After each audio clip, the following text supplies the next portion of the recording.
back talking about drinking coffee with my guest, journalist, health guru, and adventurer, Dr. Bob Arnot.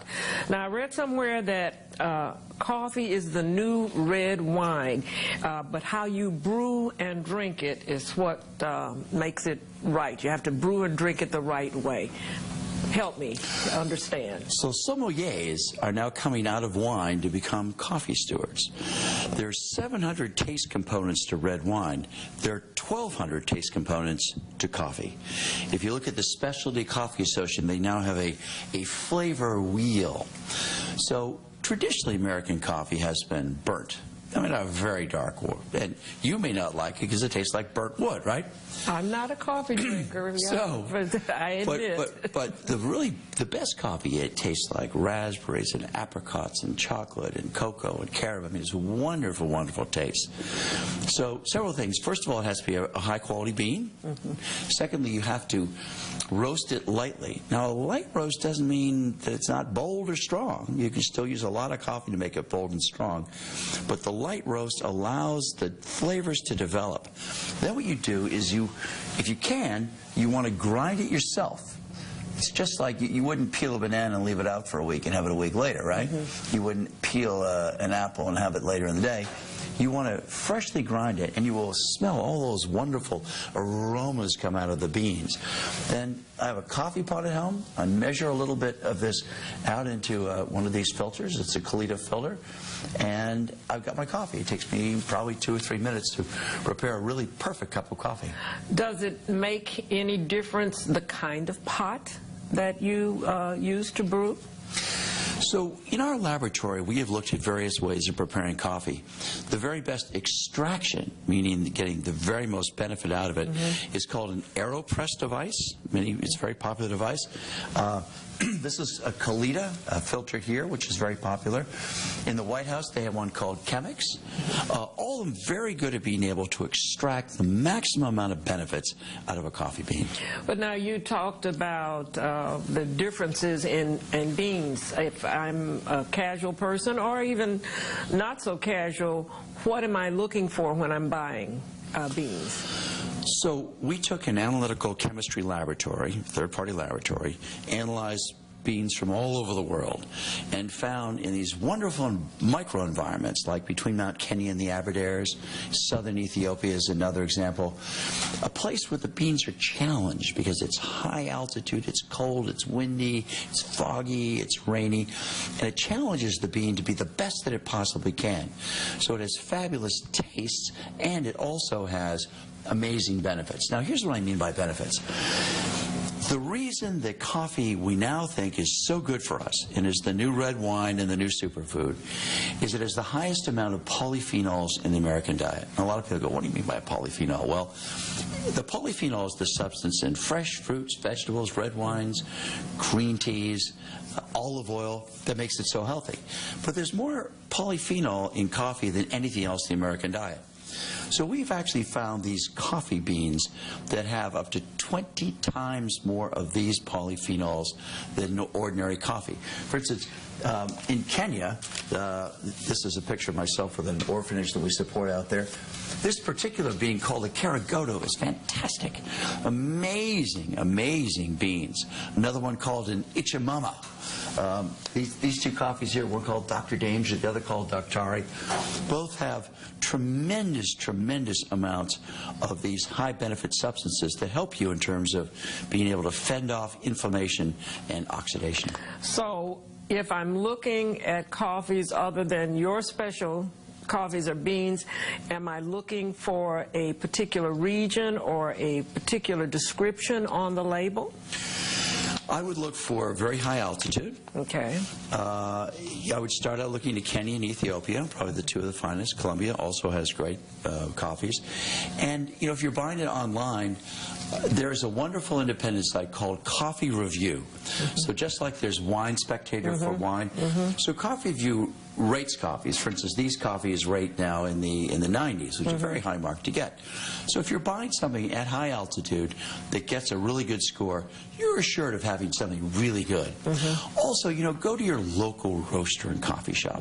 You know, they know coffees. Ask for a light roast, ask for a high altitude coffee from one of these countries, and you'll know that not only are you getting tremendous benefits, but you're also supporting these farmers and their families. It's really wonderful stuff. And I want to get to that aspect just a little later. What about decaf versus caffeinated? Should I care? So here's the fascinating thing. 45% of the population has a genetic variation that means that they metabolize caffeine very slowly, right? Unfortunately, I'm one of them. If I have more than a couple of cups of coffee a day and I'm driving, I've got a SWAT team chasing me down the highway, right? Whereas other people could have a cup of coffee at 11 o'clock at night and fall asleep. So if you're a fast metabolizer, you got a lot of caffeine, you'll be fine. You don't have symptoms. If you can go to sleep easily at night and it doesn't make you anxious, fine. Have the caffeinated coffee. The great news is we have also found decaffeinated coffees that have fabulous amounts of these polyphenols. So they're every bit as healthy for you, but you can drink it all day long without fear of wrecking a good night's sleep, and if you're sensitive to caffeine. Well, very quickly now, dare I even ask about instant coffee? Does that fit in the equation anywhere? Instant coffee has a terrible reputation, but we have sourced coffees from Colombia in a test. We looked at 16 coffees from there that were, quote, instant coffees, but they were very high quality beans, and they had a very good result. Nescafe is an example. I have nothing to do with them commercially, but we tested their coffee, and they did very well. It's an inexpensive coffee, but it got very good marks because of the beans that they use. Okay. So you could use an instant coffee, but be a great consumer. Okay. Our conversation on coffee, the environment, and sustainability will come next after these volunteer and other event information that are contained in the Higher Ground Community Calendar. Stay tuned.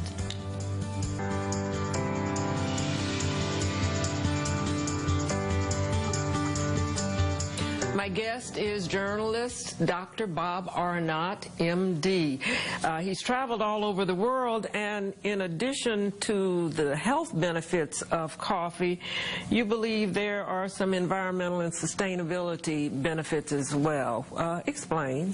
So for decades, I've been on various boards: Save the Children, UN High Commission for Refugees, Artists for Peace and Justice.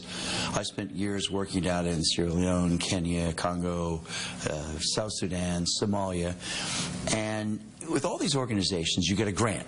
It may be for an emergency for 6 months, it may be for a couple of years, but then once it's over, it isn't always sustainable. You know, I mean, hopefully you kickstart it, but I've always been fascinated with how do you basically deliver something that's really sustainable.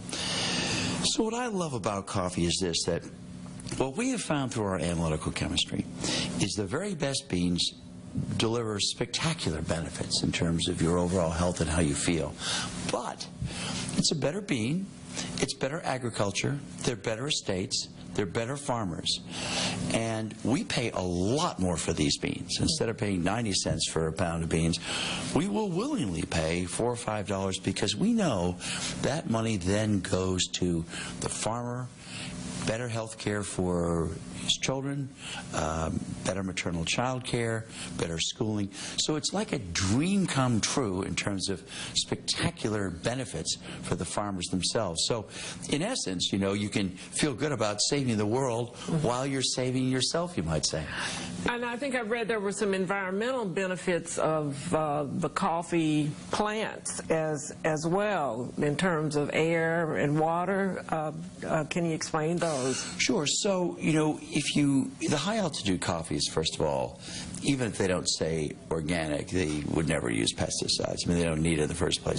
They couldn't afford it. So most of these coffees at high altitude are fantastic to begin with. But it's an interesting hedge against global warming because the coffee tree itself absorbs carbon dioxide. But more importantly, the shade trees, which you see in many different countries, absorb even more of it. So obviously you don't want to cut down a forest soils to plant coffee trees, because there's no gain there. But you know, if you have barren land and you plant coffee there or shade trees, it's a very good hedge against global warming because of its ability to suck up carbon dioxide. And as you know, the closer you get to the equator, the various crops down there, the triple canopy trees like Congo, absorb much more carbon dioxide than a tree in and around Boston would.